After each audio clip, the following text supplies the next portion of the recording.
Okay, and we are back. Let me show you. Well, first let me point out a couple of very minor changes I made, but I think it made things work a little bit better. First thing was in the blood sim. And this seems like a minor thing. This particle advection CFL, 0.75 is the default, but or when you make it from a particle fluid thing, but the default it gives you, slap it down as 0.75. It seems to tend to work better on the one on 0.5, so I switched it to that. The other thing I changed was, I think I changed, velocity smoothing. Yeah, you can look up what this is. It tends to work a little bit better. It's not like viscosity, but it makes things work a little bit better if you set it to 0.3. It's about 0.1 by default when you slap down a flip solver, but again, you'll notice that if you make it from the shelf things, I actually put in 0.3. I also moved it back a little bit to the right just to get a little bit more. Anyways, let's take a look and see what happens. Okay, so that's what we're seeing, right? And let's just watch from here. Yeah. So we got some pieces that, I mean, ignoring that a lot of it flies off, so we won't care about, but there's some points that hit it and then leave. And so I guess the interesting things for the point of this class is that if you were doing this, you would obviously, we really need stuff left behind here. This is the kind of situation where having a wet map or having wet map points or having something like the thing I'm teaching in this tutorial is actually, vital. You kind of can't get around it.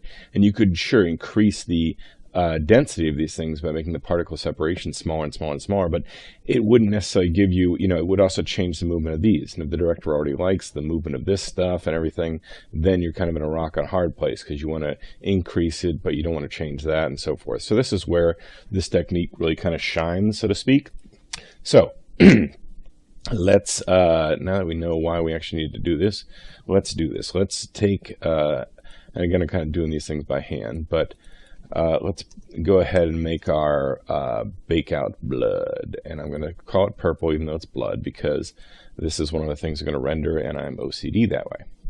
So bang, and let's put down, you get this for free if you do the shelf tools, but basically a .io, and inside the .io we're going to say that we want to grab importing from DOPS, the DOP network of the blood sim, bunk, and the dot node that's whatever our flip object was, which I'm sure we named it cleverly like flip object. Yuck, yuck, yuck. Okay, so then, whoa, it's a little slow. You can actually turn this off. We're going to choose flip fluid simulation settings, and we actually don't need this surface. We're not bringing in any surfaces. We're going to make a surface from it. So we're just going to leave that the way it is.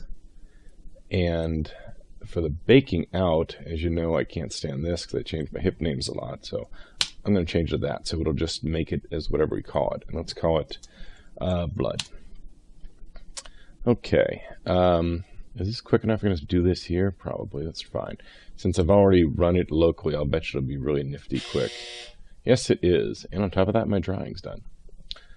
So, save in background, by the way, this checkbox, you need to turn that off because I don't like it to sit there and do things slowly while I'm watching. So we load from disk, we can see our stuff there. Now, for render's sake, let's actually go ahead and mesh this. For our particles, this actually helps our wet maps be a little more accurate anyway, so I'm going to pop down, again, two ways to do this, as you've already seen. Usually their way works, but this time I'm going to use the older way, which is particle fluid surface. And I'm going to take the step size from that and use that as our doink and doink as our reference. I'm going to leave everything else the same. Let's see, what do I usually do here? There's a bunch of little tricks you can play with this to kind of see what it looks like. I'll just hit the button. That actually it's not that bad, really. I don't really want to mess with it too much if it's kind of working the way it looks like it's working. The one thing that tends to work sometimes a little bit better is turning this on. Yeah, it kind of spreads things out a little bit. Yeah, sure, we'll leave that. The attributes, I usually want to bring in the velocity just so it has some stuff. So there's that.